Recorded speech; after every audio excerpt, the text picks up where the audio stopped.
When LESNIK saw his puppy Fruit, he opened his lips in amazement. Welcome to USA Stories channel. Do not forget to subscribe and activate the bell button to receive all new updates. Now let's go to the story. Finally, after some time, late-night talk show presenter Seth Meyers tucked the Cincinnati news into his opening monologue with a hint of humor. The newscaster remarked, "This is what I see."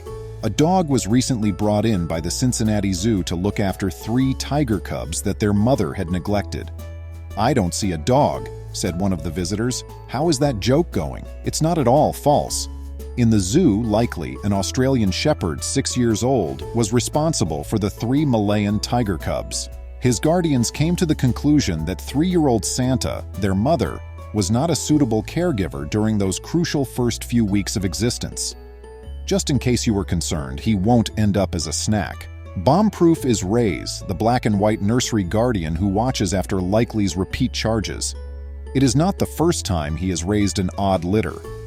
Narratives from the past about wild children such as Mowgli frequently describe wolves or primates taking in members of their own social group who are hairless and have flat teeth. When the kids are reintegrated into human society, these tales frequently demonstrate severe social maladjustment. A kid cannot learn to talk, shake hands, or decipher other people's body language from an animal, even though it can teach it how to feed itself and remain warm in the winter. Interacting with other people is the only way an individual may discover what it means to be human.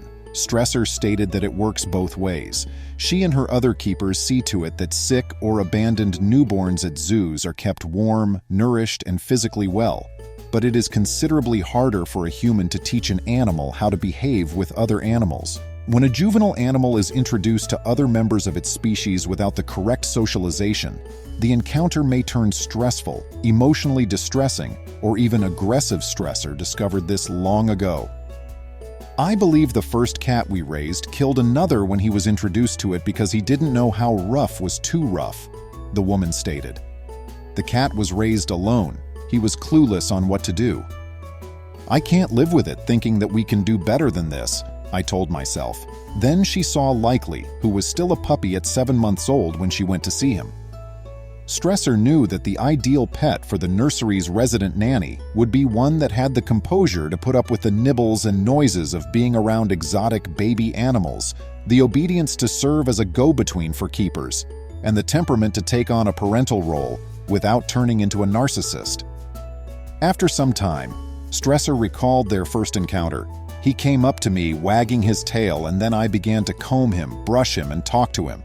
Her plan was to act like a spoiled 3-year-old and see if it would make him stop shaking. It was just like whatever. He couldn't be less bothered," Likely said after passing the exam. He visited the zoo that year and raised Savannah, his first adopted puppy. Following Savannah's death, Likely took in Max, another puppy friend, and adopted a bat-eared fox as a foster child. She also gave the valuable dog advice to other instructors and most recently took care of Dale. Having reared Dale, Likely also went with the infant Taken to see his mother, Sally.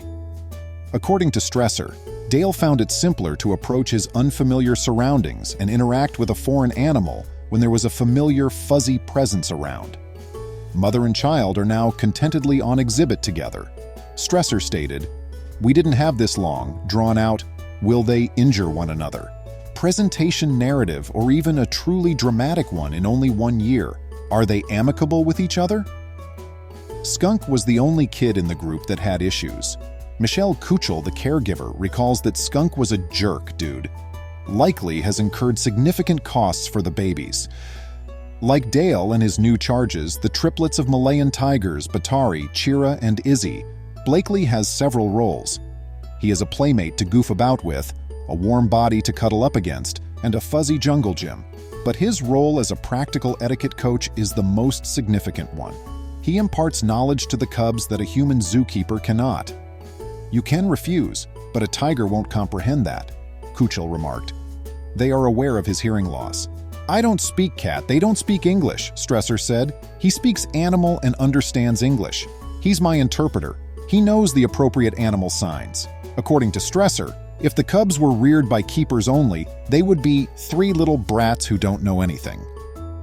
Even though there's still a big difference between good dog behavior and intense tiger behavior, Blakely and the cubs have enough of an innate common language that interaction teaches them the fundamentals. When to end a wrestling session, how hard a play fight is too hard, and when flattened ears and growling are warning signs. Though he is no less effective, he is more of an animal etiquette educator than a companion. When they misbehave, he will lie on top of them and they will topple him. Stressor remarked, "He'll sit on them." He's been doing a great job of keeping Batari, Chira, and Izzy in check. They're 3 of their critically endangered species' only surviving members.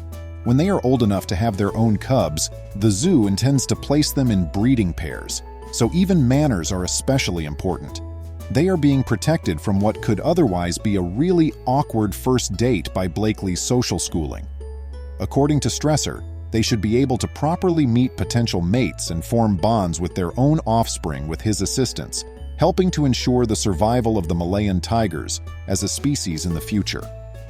When the triplets go, Blakely will have a new litter of newborns to care for, but the zoo is unsure of which animals he may adopt next. In the meanwhile, he will be indulging in his favorite pastimes, taking walks, napping, attracting attention, and teaching the tigers how to survive in their environment.